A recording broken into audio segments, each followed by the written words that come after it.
Malick Ndiaye xëy na ma bàyyi wàll la nga soufflé depuis boobu xaw na yàgg El Malick Ndiaye génne na benn bataaxal ne mes chers compatriotes yéen samay mbokki saa Sénégal après une profonde réflexion ginnaaw bi ma xalaatee xalaat gu yaatu boo xamante ni nii ci sama teeyu bakkan la jël naa ab ndogal teggi sama ndombal tànk en tant que ki jiite njiitu assemblée nationale. mu ne décision boobile cette décision procède d'un choix personnel ab décision la boo xam ni moo ko jëlal boppam guidé avant tout par ma conception des institutions de la responsabilité publique et de l'intérêt supérieur de la nation lépp nag la ko sabab mooy la nga xamante ni nii mooy gis-gis ga mu am ca charte nday réew mi waaye tamit la nga xam ni mooy responsabilité publique la war cëb cër ca anam gi ñuy doxalee réew mi waaye tamit intérêt wu la nga xamante ni mooy askanuk Sénégal mu ne depuis bañ ko tabbee ci bopp assemblée nationale nag j'ai consacré toute mon énergie lépp loo xamante ni kattanam la jagleel na ko ci lépp loo xamante ni nii député yi la anam gi nga xamante ni assemblée noonu lay fonctionner dooleel institution bi ci jëmmal waaye tamit dëgëral la nga xamante ni nii mooy wàllu jubal jubbanti waaye caytu waaye yeesal la nga xam ne mooy liggéeyu assemblée nationale mu ne ci loolu lekk dong boog la sax dàkk mu ne mi ngi gërëm wala boog sant suñu borom. ci jagle gi mu ko jagleel mu liggéeyal Sénégal ci benn ci bànqaasam yi gën a kawe mu ne j'exprime ma profonde gratitude aux députés de la majorité mu amee jagleel wala ngërëm ñi nga xam ne ñooy ndawal réew yi nga xamante ni nii moo xam ci majorité bi la ñu bokk Pastef wala ci opposition bi waaye bureau assemblée nationale mi ngi leen di gërëm administration parlementaire ñuy liggéey ci assemblée waaye tamit mbooleem ña bokk ci cabinetam waaye askanu Sénégal ci seen kóolute waaye tamit respect cër gañ ko jox waaye tamit ànd gañ ko jàppale ca liggéey ba nga xamante ni moom lañ ko sosoon ci mission mu ne mi ngi gërëm tamit ñi nga xamante ni ñooy militant responsable ak ñiy safoo li nga xamante ni mooy Pastef ñu ngi gërëm tamit ci ña nga xamante ni nii ñoom la àndandoo te ñu investir leen ci benn liste mu ne ci seen engagement seen dogu seen fidélité aux idéaux de transformation la ñu gëm ci la nga xam ne mooy soppi réew mi waaye lépp nag ci kóolute ñu ne loolu nga xamante ni nii moo mës a nekk la nga xamante ni mooy dooleem. mu ne au moment où je quitte cette haute fonction moment bi muy quitté bànqaas bu kawe boobilee mi ngi wëy di gëm ci li nga xamante ni mooy stabilité des institutions maanaam dal ga nga xamante ni ab càkkuteef la ci mboolem bànqaas yi réew mi waaye tamit dialogue républicain waxtaan sàmm réew mi ci li nga xam ne mooy wàllum jàmm juboo waaye tamit lépp loo xam ne dafa ñeel intérêt wu Sénégal mu ne dina wëyal avec le même engagement dina wëyal dogu ga mu àndaloon ci dogu waaye tamit des ca la nga xamante ni mooy bëgg-bëgg ak sunu Sénégal au service de notre démocratie ngir démocratie sax dàkk ci réewum Sénégal de notre république et de notre ambition collective la ñu boole ñun ñëpp ca la nga xamante ni mooy mbëbët mu ne dans les responsabilités publiques comme dans les épreuves de la vie nationale il est des moments où l'intérêt du pays commande de privilégier à la hauteur le discernement et le sens du devoir c'est dans cet esprit seulement que j'ai pris cette décision mu ne dafay toll nag ci jamono réew moo xamante ni nii dafay toll ci période boo xam ni dañuy yëkkatiku génn ca la nga xamante ni mooy xëy na peut-être intérêt wu bopp waaye tamit yëkkatiku ca la nga xamante ni nii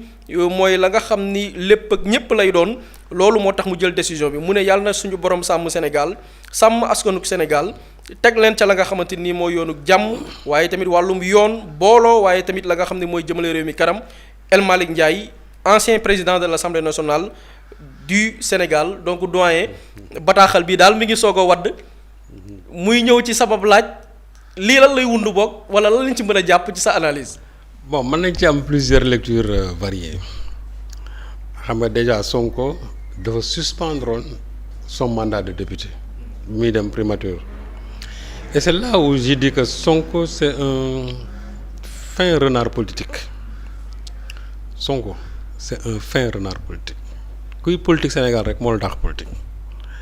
Sonko ba muy jël décision di dem liste Pastef amul coalition amul dara Pastef pur mais ku mu neex na nga ñëw ànd ak moom mais label bi moom Pastef la ba mu koy def xamoon na lu tax ma ko doon def. L'histoire lui a donné raison quand les gens ont parlé de la majorité diomayenne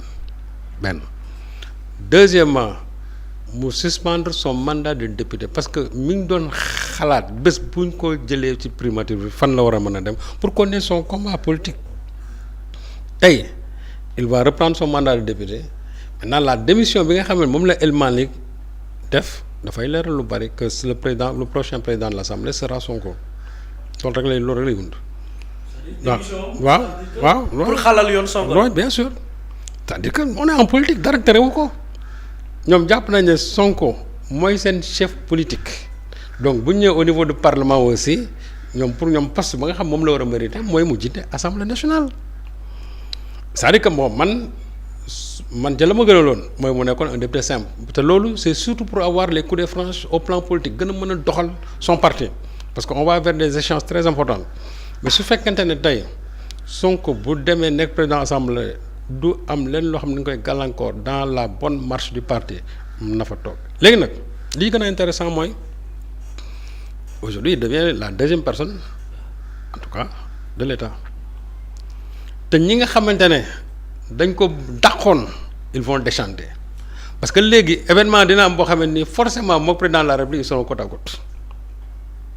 te ñoom ils seront encore obligés d'échanger sur les questions de l'État ils seront obligés de collaborer encore moo dama ne Diomaye taxalegul ak Sonko c'est-à-dire génne ko fii mais ñëwaat na fii te fi mu ñëw nag sax man jàpp naa ne moo gën a stratégique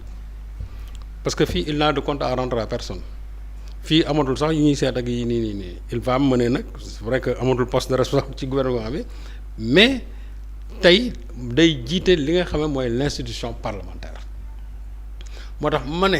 même lobby yeeg cartel yi nga xam ne ñoom dañoo jàppoon ne Sonko génn dans la vie en tout cas politique en tout cas étatique juum nañ parce que il est toujours là hydre la dinaan hydre moom boo daggee bopp bi beneen bopp saxaat dagg nañ benn bopp bi beneen bopp saxaat na mooy li nga xam ne moom la nar a jiite yi et là ça lui permettra encore d'avoir une ascendance c'est-à-dire sur la vie parlementaire parce que Sonko moom li mu mës a jàpp mooy te wax na ko keroog nee na moom li gën a am solo ci état mooy assemblée nationale bu doxee réew dox bu taxawee rek c'est-à-dire bu joué rôle am rek réew ma du dem te fii nag il aura toutes les coups de franche pour war a mën a gën a agir même sur la politique du gouvernement même si le président de l'Assemblée nationale parce que nag ñoom ñooy contrôler politique publique léegi nag ñëpp képp ku leen mën a remplacer nga nekk Pastef nga may nekk feneen jàppal ne boo ñëwee tu seras sous l'œil contrôleur de Sonko pour dire que président Diomaye tàqalegul ak Sonko moo tax ma ne ña ko doon digal pour mu en tout cas mu tàggale ko ak Sonko wala xelam moo ko doon digal pour mu tàggale ko ak Sonko man jàpp naa ne juum nañ bàyyoon Sonko primature moo gën tey mu dem nekk président assemblée nationale parce que ça coule de source si El Malick démissionne c'est parce que la voie est libre pour Sonko et loolu nag dina ko toog ba mu matee sëkk c'est-à-dire que di nga gis Sonko ci biir législature bi ci biir en tout cas mandature bi dina fi nekk premier ministre en même temps nekk président assemblée nationale muy lu yéeme c'est-à-dire ñaari fonction yi gën a kawe bi chef du gouvernement bi chef de l'institution parlementaire léegi lan moo koy dese nekk chef de l'État te loolu ñu ngi jëm 2029 donc c'est pour dire tout simplement que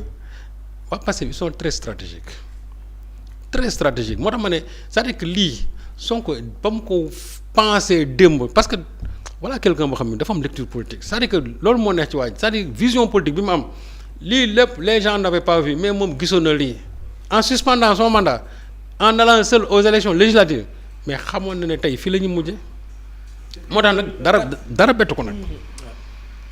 ko moo tax quand tu as un leader qui a une vision comme ça am vision politique boobu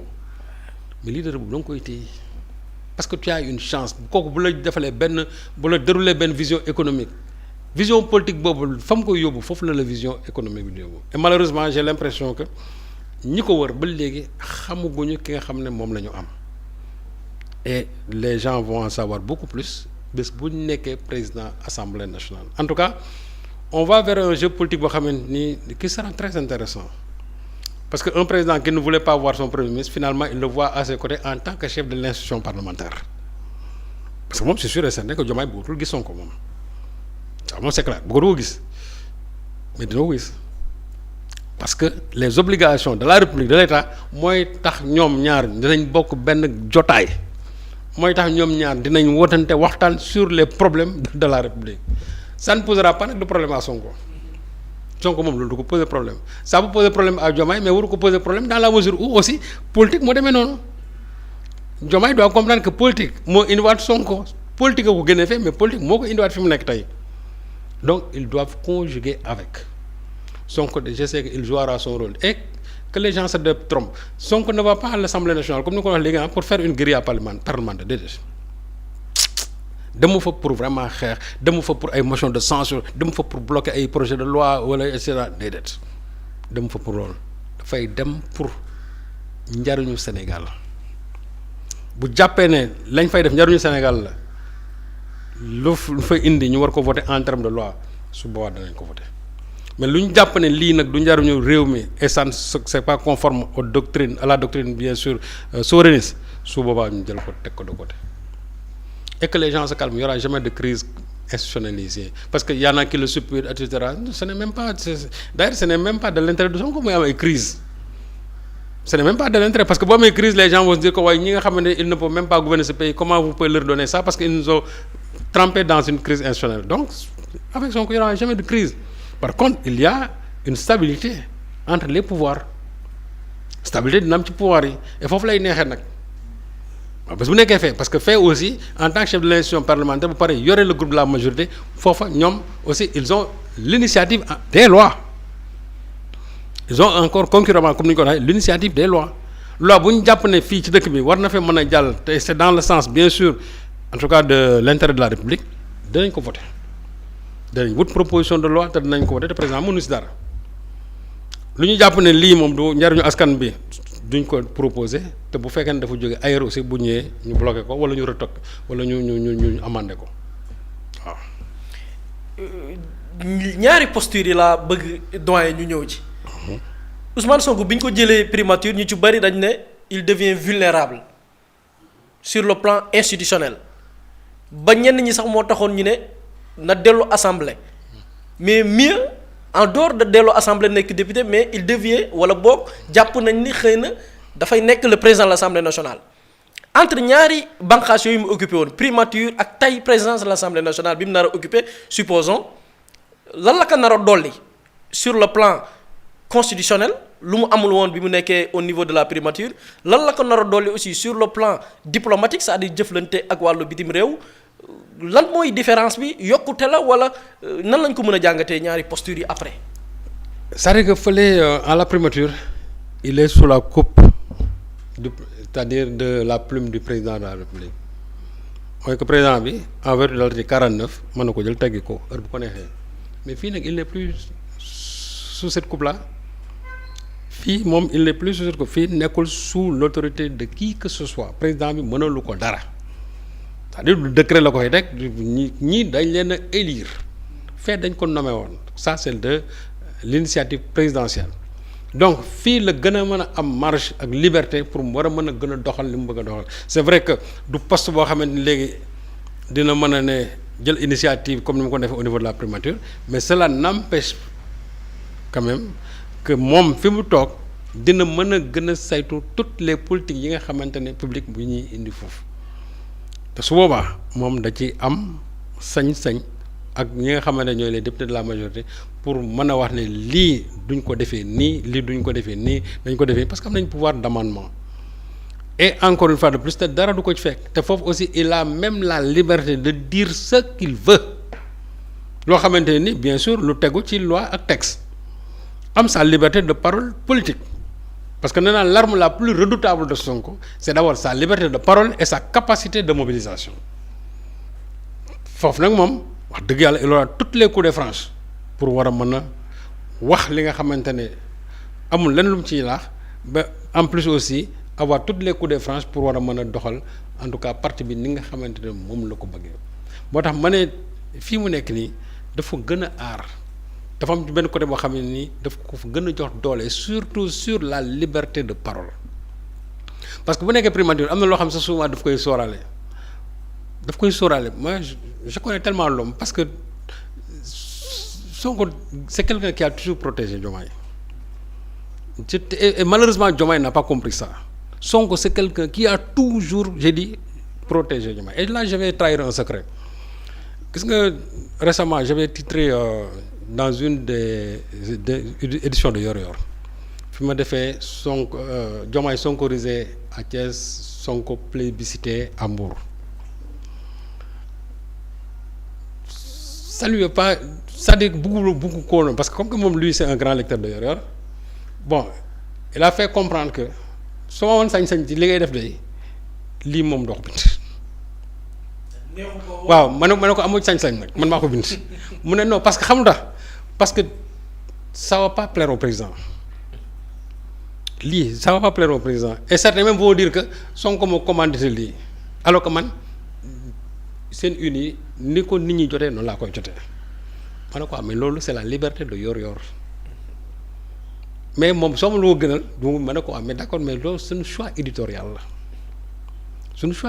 je vous assure ce que je dis là j'aurais pu ne pas le dire mais circonstance moo tax ma wax ko pour wax ne comment il protégeait Diomaye yow ki ngay protéger chaque jour moom mi ngi seet nu muy débarrasser woo ci yow te c'est là où ça fait mal et ba jusqu'au dernier mois chaque fois il lui disait reviens à la maison du parti donc xam nga ko il a toujours protégé Diomaye mais malheureusement Diomaye loolu xam nga ko léegi nag aujourd'hui ils se sont séparés mais ils vont se retrouver entre les deux institutions l'institution présidentielle l'institution gouvernementale et l'institution parlementaire et Sonko léegi nag lu kenn mënut mooy il devient maintenant loolu moom texte constitutionnel la il est la deuxième personnalité de l'État kenn mënut dara tey moom fi mu ne nii bu président jóge moo fi toog donc pour dire tout simplement que voilà les rouages de la politique voilà où la politique du Sénégal est en train de nous mener mais c'est intéressant parce que on va avoir quand même un jeu politique boo xamante ni très intéressant et les gens vont voir mais li ci mën a am rek na nekk ci njariñu réew mi et je sais que na ci njariñu réew mi lay nekk en tout cas Sonko va jouer sa partition ci li ma xam de l'autre côté nag je ne sais pas mais Sonko moom va jouer sa partition comme cela se doit et que les gens se détrompent Sonko ne sera jamais dans une guérilla parlementaire déedéet lépp lu muy def pour njariñu réew mi moo tax mooy def parce que il n'y a pas intérêt ñun même sax amuñ ci intérêt que ne dañuy xeex pour contre gi non ça ce sont des enfantillages et Sonko je crois que dépassé na foofu de loin. ci njariñu réew moomu noonu assemblée dafa am prérogative def des propositions de loi càmbar aussi lenn ci li nga xamante ni xëy na ay bëbët la pour actuellement les questions de l'heure lenn ci li ñuy jàpp ni contexte bi tax ñu dàq ko wala lenn en dehors yeneen yi nga xam ne mën nañ ko lim mbiru caisse noire bi wala ñu koy woowee fonds politique ci la bokk tey une fois à l'Assemblée nationale ci ba tey ci njariñu réew mi yan moo ci nekk des propositions ou bien des initiatives parlementaires yu urgentes yoo xamante ni mënees nañ ko gaaw teg ci table bi. non les fonds politiques moom c'est sûr et certain que y aura une proposition de loi si le président ne prend pas l'initiative bien sûr de la loi parce que ni mu ko waxee woon moom Sonko à la primature doon na jël initiative pour proposer ça en conseil des ministres parce que aussi le premier ministre mën na en même temps aussi def des propositions proposer des lois au conseil des ministres le président Diomaye était réticent ci bi ñu dégloo Sonko ba pare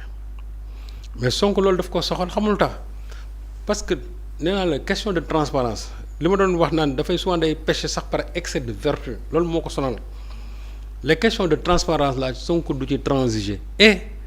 ñun dañu jàpp ne caisse noire yi toujours ça a servi vraiment de fond en tout cas politique yoo xam gars yi dañ koy jël politiciens sax di distribuer par-ci par-là ou bien d'enrichissement sans cause parce que loolu aussi loi bi moo ko permettre mais dëkk bu mel ni Sénégal ñu ne ñuy wootee des questions de transparence xaalis bi nga xamante ne parce que bu ñu ko jox président c'est pas pour dire au président jël nga def sa poche hein loolu aussi ne ko nit ñi xalaat parce que bu ñu naan caisse noire non xool waxuñu ko pour ne ko jëlal nga dugal sa poche déedéet parce que y a des présidents qui sont passés ici ils se sont enrichis avec ça ñoom dañuy jël caisse noire gi jël def seen i compte bancaire wala di ci dundal seen i nit et je te dis que sur le président Diouf il est arrivé que fonds politique Abdou Diouf yi fin d'année mais ñu ñëw ne ko président Diouf li moo def ci fonds politique yi Diouf une fois on m'a dit que Ousmane comment dire André Sonko lui a dit mais président Abdou Diouf fonds politique yi li moo ci des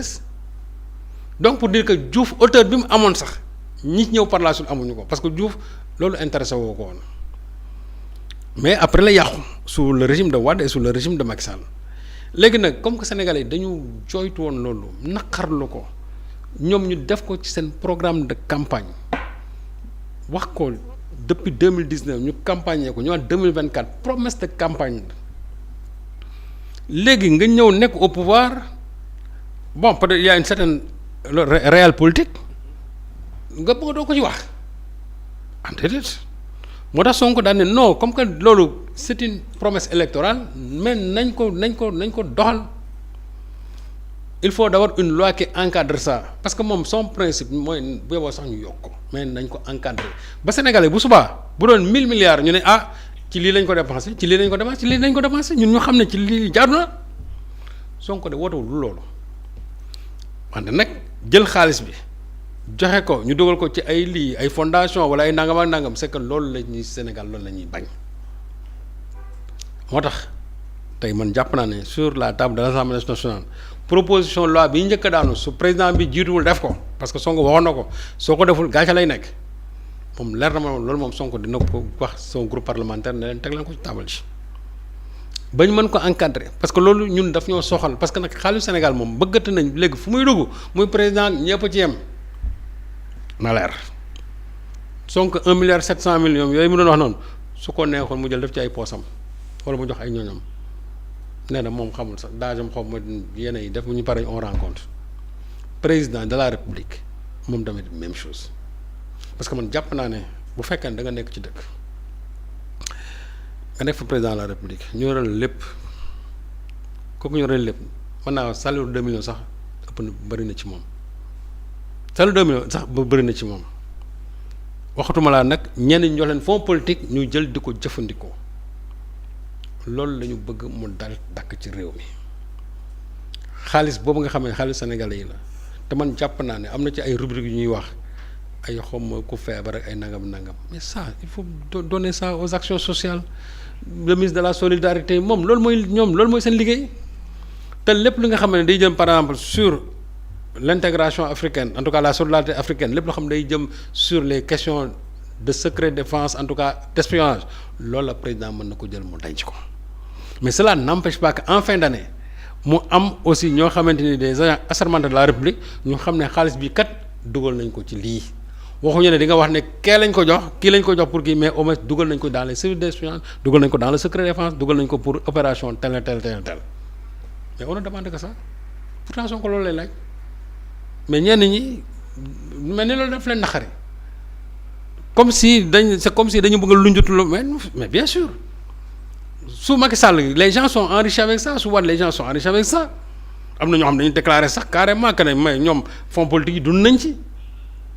waaw mais au nom de quoi la ñu war a jël ay milliards parce que fonds politique la